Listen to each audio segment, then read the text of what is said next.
Bo. Hi Charte. Bíon an seo ag léamh roint scéalta Nuachta as Meiriceá don chúigiú lá fichiid Miliske mí fára gá vílas nuidig. Meiriceá gom well. Níl mór an le feicáil sa díon gráibh do sé an dorcha.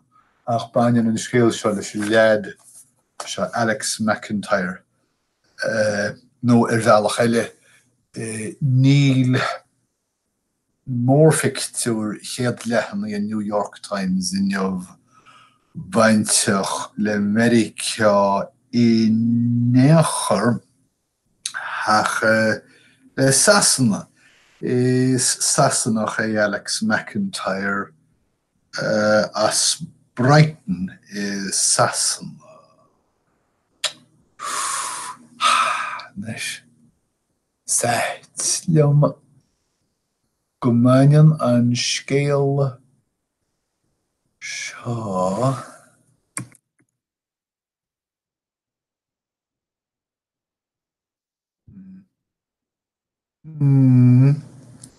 Angur Anos Bert Déine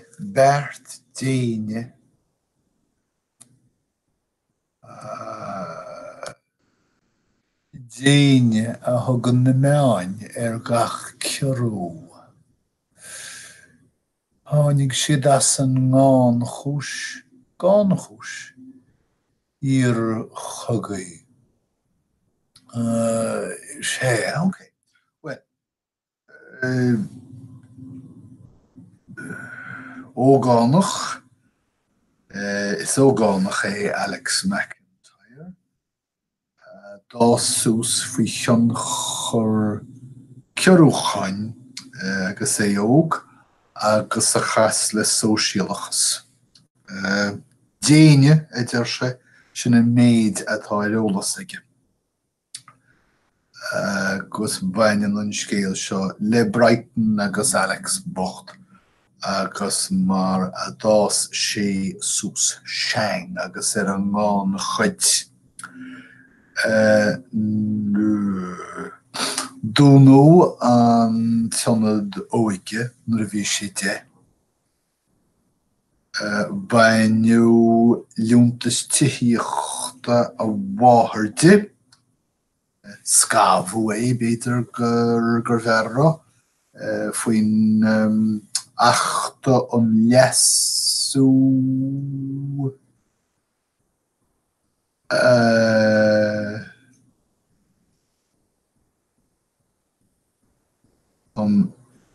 ahrú lias is dócha. Smuoine mar sin. Okay. Agus faoin nám thosan na saoil sráide á múcha ag meánaigh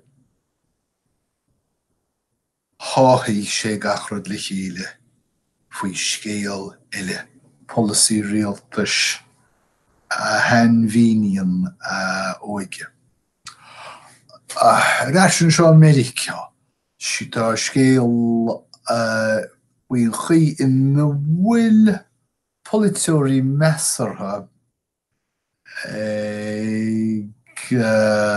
follingt faoi dhian cheistúchan cháin is dócha nuair a hagann siad a bhaile go dtí na dácheantrachaí féin.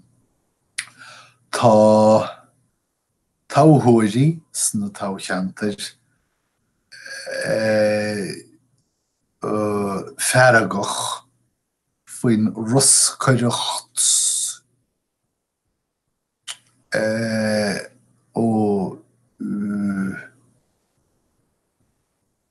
ó netich lé.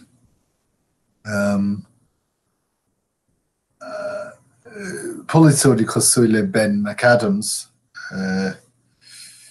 feisir as Utah feisir a nua hoffa mar a Harlín is nuasacha hagan a bhaile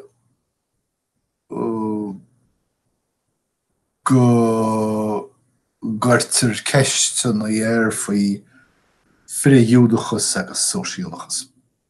Sé sin tá inneal pebliachta na hetideise ag obair go díon.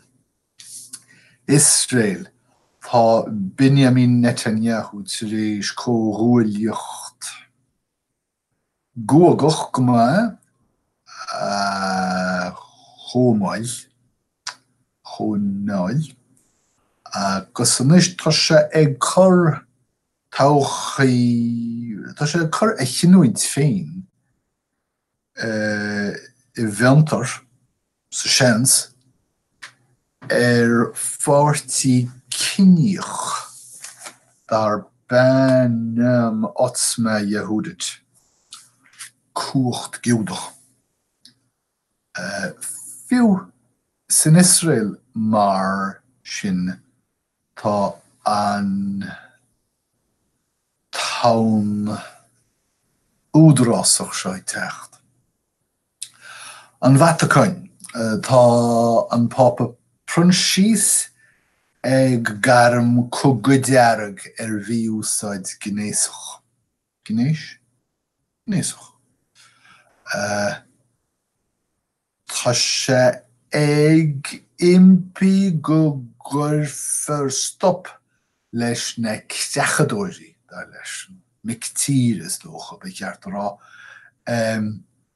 atá na míúsáid fáistí. Ba óráid gléineach amachchas amach le caint mór agus roscaracht ach fuair sé cáine mar sin marall an espa leasathe nithúla tá le feiceáil san óráid. Mar sin féin sílam go mo chruinniú cinniúnach gur taringíú na hespaig agus na seineolathe isteach chun míúsáid gnéis cléirúil a phlé agus fairpléid an Vatican as daile leis a bhaib. Caafar na páistí dar leo, tá sé dearfach go gaafar na páistí a chosaint ó na mictíre ciacracha críosacha seo. Ok, bailú ír. Tá na stáitiantathe ag chur mbaile leis na táillí, na tarfannaí dógar siad in aine síne, agus iad tagart do forrás I cínt rinneús na caintean I le déanaí.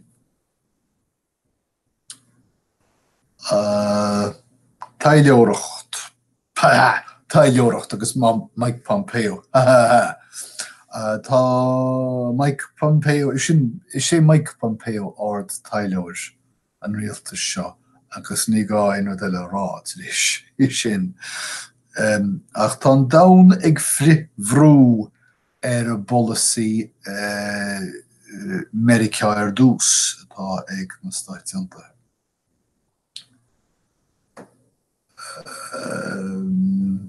Tá fórsaí Maduro ag cineál cabhrach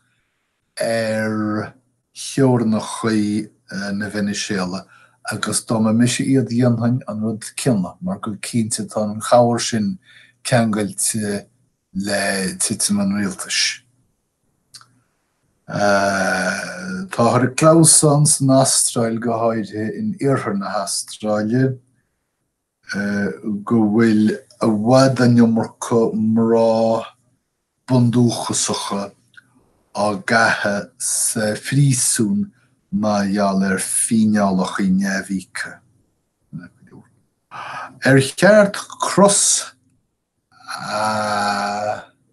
chursús halamh poiblí, well, tá an chuirt uachtarach ag plé cruise a tógú I Maryland, I gcuimhne ar a géad chug go domhanda.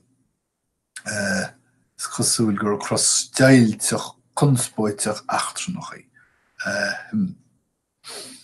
Tá bretheh federálach ach ní bretheh de chuid na cuairte uachtarí sílim.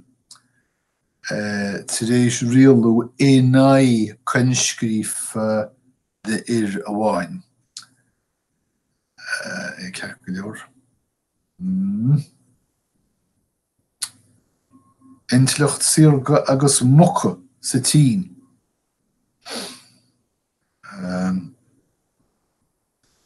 Ahint ai agus ahint rocha. Musha. Do mocha. Cáine chur na sevre chuna sé sníanna. Caafar na lúbanna láir a dhíthú.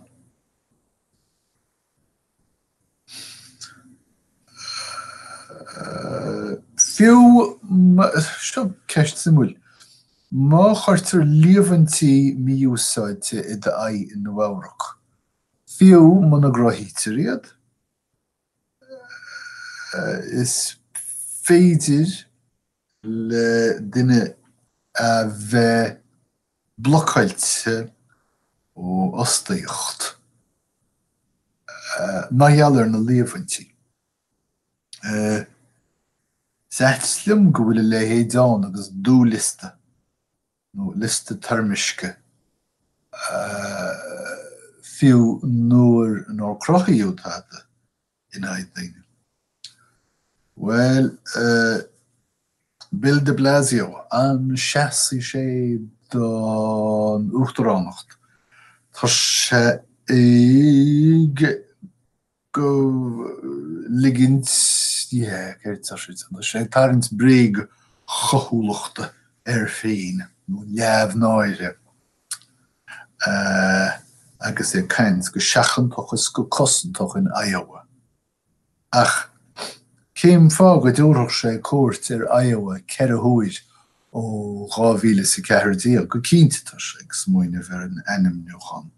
So sin iad niscéal. Tá cad margheall ocail feice mar hampla an focail núis, focail becheart a bheith in úsáid agam níos minicí go háirithe chun chuirsíosa dhéanamh me bhiclín núiseacha.